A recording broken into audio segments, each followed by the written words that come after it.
Hi, I'm Jake Boyd and I'm the Adult Programming Librarian at Sterling Municipal Library. We are reviving Cookin Time today with a segment on a recipe from Stella Parks' Bravetart. These are chocolate chunk cookies. They are famous or infamous with my coworkers because I've made them a few times, but they're very simple. I just moved from Alabama, so I've made them so many times because I was able to make them with what limited things I actually had unpacked. So we're gonna go ahead and get started. All right, we start, as almost all cookies do, with 2 sticks of butter. And these have been sitting out there at room temperature. Ooh. My oven is on at 352. You can go ahead and preheat while you're cooking for this one. All right. And there we go. All right, now we are gonna get, now you'll notice I have my kitchen scale here. I typically cook with, I typically bake using weights rather than volumes, but I'll go ahead and give you both measurements. So I'm gonna get 8 ounces of sugar. And guess what? That's too big. But that's okay. 8 ounces or, excuse me, 7 1/4 ounces.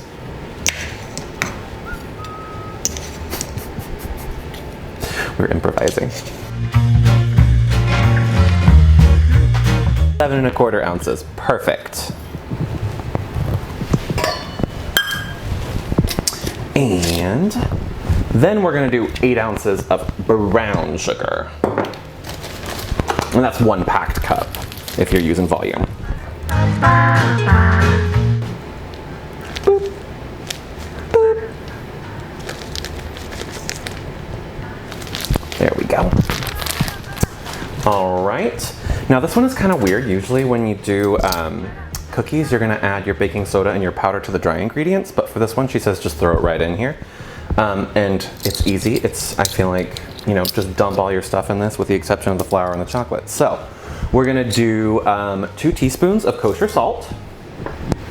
If you're gonna use iodized salt, then use half as much, just because that tends to be a lot saltier.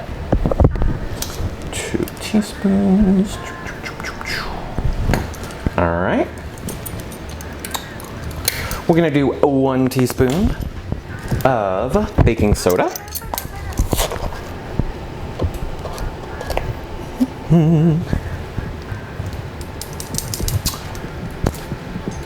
One teaspoon of, or excuse me, 1/2 teaspoon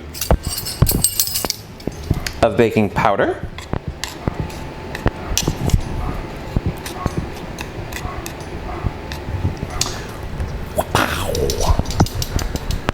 And let me see here. 1 tablespoon of vanilla.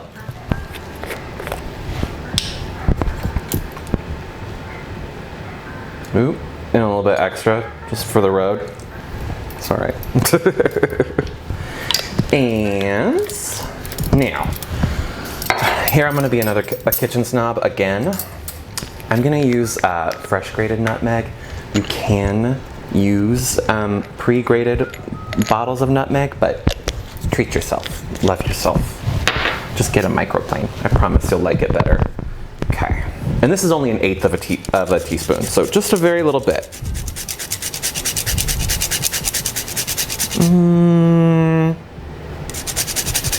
No more. Okay, cool. Put that lid back on.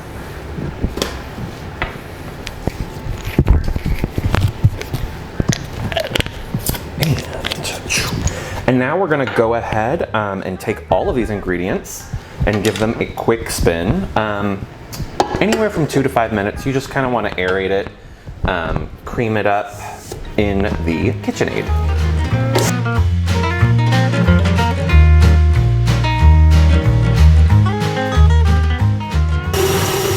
All right, I'm satisfied with that. Now I'm gonna take 1 egg. I'm gonna be careful. I've had some egg tragedies before, so I am gonna crack it in something else. All right, perfect, no need to fear. And boop, 1 egg right in there. It might curdle a little bit after this, but that's okay. And that's looking about right. Okay, now we are going to go on to the chocolate. I don't want to hit my head on my hood here. This is my new kitchen. All right. And we are going to chop this chocolate with the knife over here. So you can use, it's 14 ounces, you can use chips, but I really like to, she calls to chop it, and I really like to chop it because once you do that, you kind of get little tiny pieces of chocolate that you mix into the flour, and it kind of makes like a chocolate dust so that just every single bite of the cookies is chocolatey. Now, we're gonna get to chopping.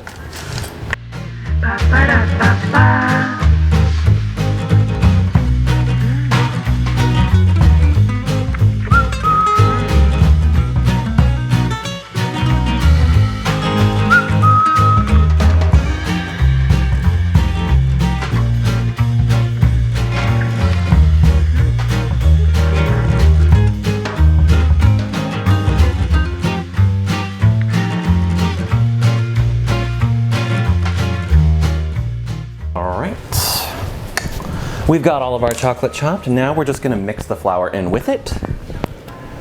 Wow. And I'm gonna grab my scale again. I always do flour by weight. You can do flour by volume, but when you do, you almost always wanna make sure that you're spooning into your cup measure and leveling.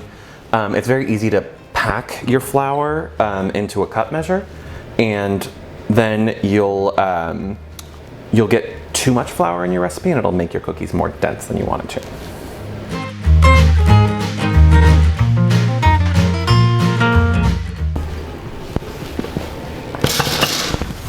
Just gonna mix all this up.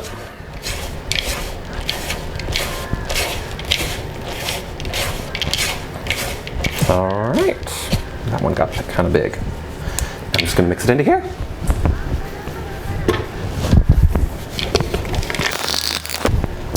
Start off slow.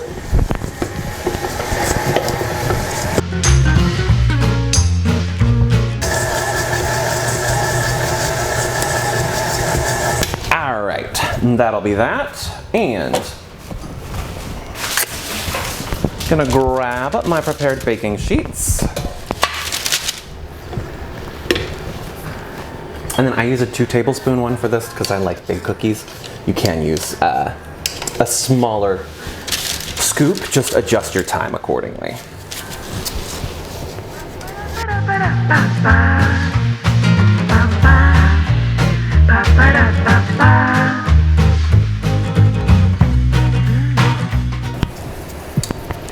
Okay, now I'm gonna do one little extra step that she doesn't actually call for.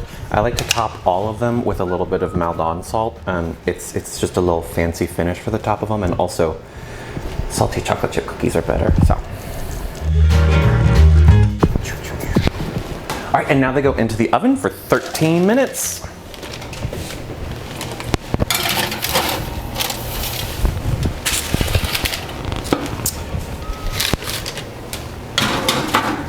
Good luck, babies!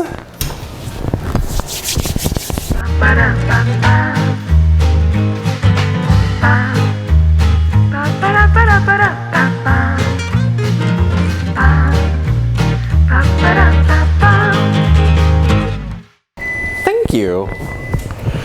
Alrighty. It is time to get them out of the oven.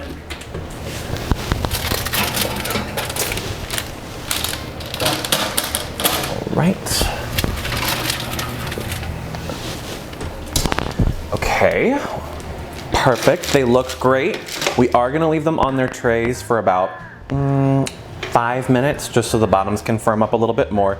And then I'm gonna move them to cooling racks. Let me go ahead and see though. Can I show them off? Looking, oop. I wish I could show them off. Hold on, okay, these actually look better. We show off our good products. There they are. Okay. All right. We are done. Thanks so much for watching, and tune in next time.